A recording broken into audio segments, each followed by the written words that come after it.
Hello and welcome to a new video on the HKCM Global channel. My name is Philip. In this video I will be speaking about gold, what are my expectations and what is to be expected in the near future. Are we still on track with my expectations from our last video on the topic? And as always, we are also going to take a look at the indicator charts, and I've also brought something new to the channel which has not been shown yet here, at least not in the context of gold. Up front, subscribe to the channel, leave a comment, leave a like, highly appreciated. Helps the algorithm, helps to grow the channel, helps to support us in general.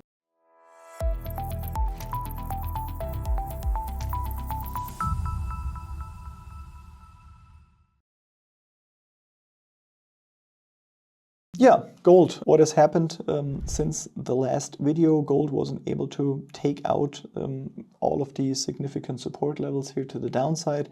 So we formed a low at $3,123, and ever since the market has been up in the rise again. So this is now bears the question, how will things continue at the moment? After we formed this low, I was giving way for the expectation that this is going to be wave 5 and that we just completed another 3-4 here within this corrective move, and we will now continue to form this 5th wave. At the moment it is not very impulsive, the move that has formed here to the upside. We are seeing a lot of overlaps within the move, so I'm leaning very much to the possibility that there still continues to be a corrective structure that has formed to the upside, which would either lead to the fact that we are still consolidating within this wave 4, or that we have actually already topped out within the wave 1 with the highs that were formed in April. Nevertheless, in order for this to make significant continuation to the downside, things need to increase impulsivity to the downside here, which at the moment is just not the case. So we are not seeing a clear impulse to the upside, but we're also not seeing a clear, clean, impulsive move to the downside here. Things could start accelerating a little bit if we are taking out those intermediate lows here and here, but as already mentioned, this structure here that is forming on the downside here is not yet really an impulse. We have a lot of overlaps in between, so I'm having a hard time seeing this as a start, for example, to another C wave or another wave 1 within a larger sell-off at the moment. So that's why I'm still leaning towards the fact that I'm expecting this to form a new all-time high. Although probably not within an impulsive move, but maybe this could become, for example, something, this could become an ending diagonal, where we could have now completed a wave 1 and we would be seeing something like this in the end. So basically we have a wave 1, a wave 2, 3, 4, we need to overlap here, and then a final wave 5 to complete things here to the upside. So this would be one of the possibilities.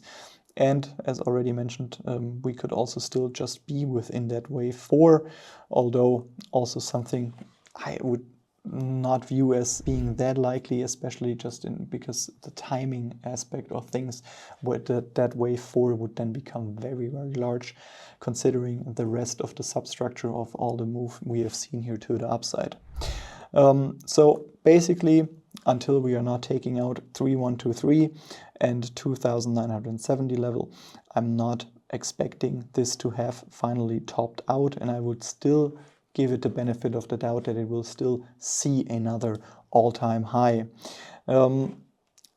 Interestingly, taking a look at the GLD, so the SPDR Gold Trust, unlike in gold, we have almost, but also just almost, reached a new all-time high with this upward move here, but we're also now struggling, and we kept below this low, and we also kept below kept below the high here that was formed in April, and also below the high that was formed here in May. On the sub level, similar structure to gold, of course, also a lot of overlaps. The gaps we are seeing here are, of course, due to the trading hours of the GLD, which are just not as around the clock as the gold future is. So very similar in structure, similar outcome, basically taking out those intermediate lows here and here would accelerate things to the downside probably. but still also very questionable that this is an impulse to the downside here at the moment, because this substructure really doesn't allow for it. So also here I'm still giving it the benefit of the doubt as well for another all-time high to be formed. And of course, if gold forms a new all-time high, the GLD will follow. That's the outlook here in terms of the elite wave count at the moment. So we're going to be taking a look now at the indicators. Short term, really short term, 4 hour, we are clearly becoming oversold here. So this could trigger the next upside move here. But if we start zooming out from the 4 hour going up to the daily, we are seeing strong divergences on the last high here. We are seeing momentum decline. We are seeing the RSI coming down. We are seeing the short signal and the long signal line closing in on each other here. We have a clear cross to the downside on the 2-day on the MACD as well. But we are not yet losing momentum. We are actually building up positive momentum again here on the 2-day, although the candles are still very small. We haven't crossed on the long short indicator. But we are still on the verge of crossing down, or we have crossed, but it's not yet confirmed, I would say. On the weekly MACD as well, we are losing momentum on the weekly as well. RSI curling down a little, nothing yet on the long short indicator here. Yeah, and that's the thing. If we go out really long-term, 2-week, monthly, we're still going strong. We are still building positive momentum candles. They are still increasing. MACD is curling down a little, but nothing has happened yet. Long short indicator is far from any signal to the downside here. And also the monthly is still going strong, still building up momentum. So in the long run, at the moment, there are no signs from the indicators that gold has topped out yet. That leads me back to what I said on the counts at the moment. I'm still giving it I'm still preferring the market to move to a new all-time high. I still have to expect a new all-time high to come because there's nothing of substance formed yet on the indicators that would support that things are over yet, except for the weekly chart. So this is the only chart really supporting the bear case, the market already having topped out, in my opinion, at the moment, but it's very early. So I'm staying cautious. So far, I've only risked to short the GLD. Once there are more signals in place, once there's more structure in place here, I will also take up the risk of shorting gold itself, and then we'll see where this is gonna take us here. Yeah, and as mentioned, I'm going to show a chart which I haven't shown on this channel, as at least not within the context of the gold price. It was in my last video on the Nasdaq. I showed it there, and I just think it's an interesting side fact, and also to clarify some things, because a lot of people are always under the assumption, yes, gold is the #1 inflationary hedge. It is outperforming inflation, etc., etc., etc.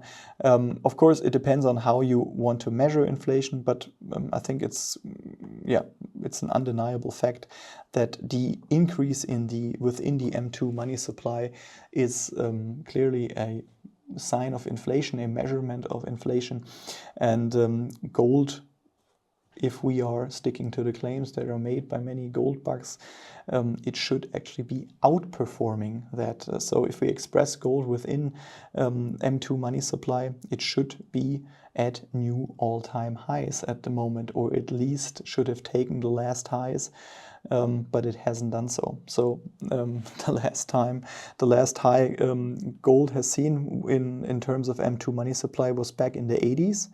Then the highs in 2011, and currently we are at this level. So we were not even able to take out the 2011 highs here.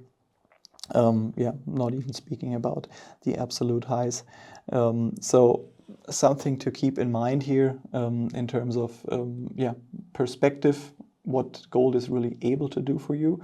But it's also interesting to see in terms of what maybe gold still could do in the long run, because if it will be able to take up on this performance and it will be able to outperform M2, then there would be still long ways to go, and it would have very long ways to still go to the upside in order to reach those targets and reach similar levels it has reached in the past. So yeah, in general, concluding, at the moment, nothing really has changed in terms of my expectation. Right now, I still have to expect the market to build new highs in gold and also probably then in the GLD as well. So still too early to call anything in terms of a top. Nothing that indicates that the market has topped out yet. There are small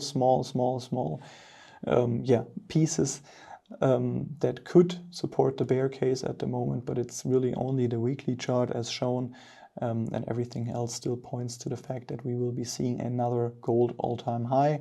Also going to be interesting how gold will now take up the rest of the summer, and the general weakness that has to be expected within these months, and then we will see where this leads us into the fall, into year end with the gold price. Thanks for watching, and see you next time.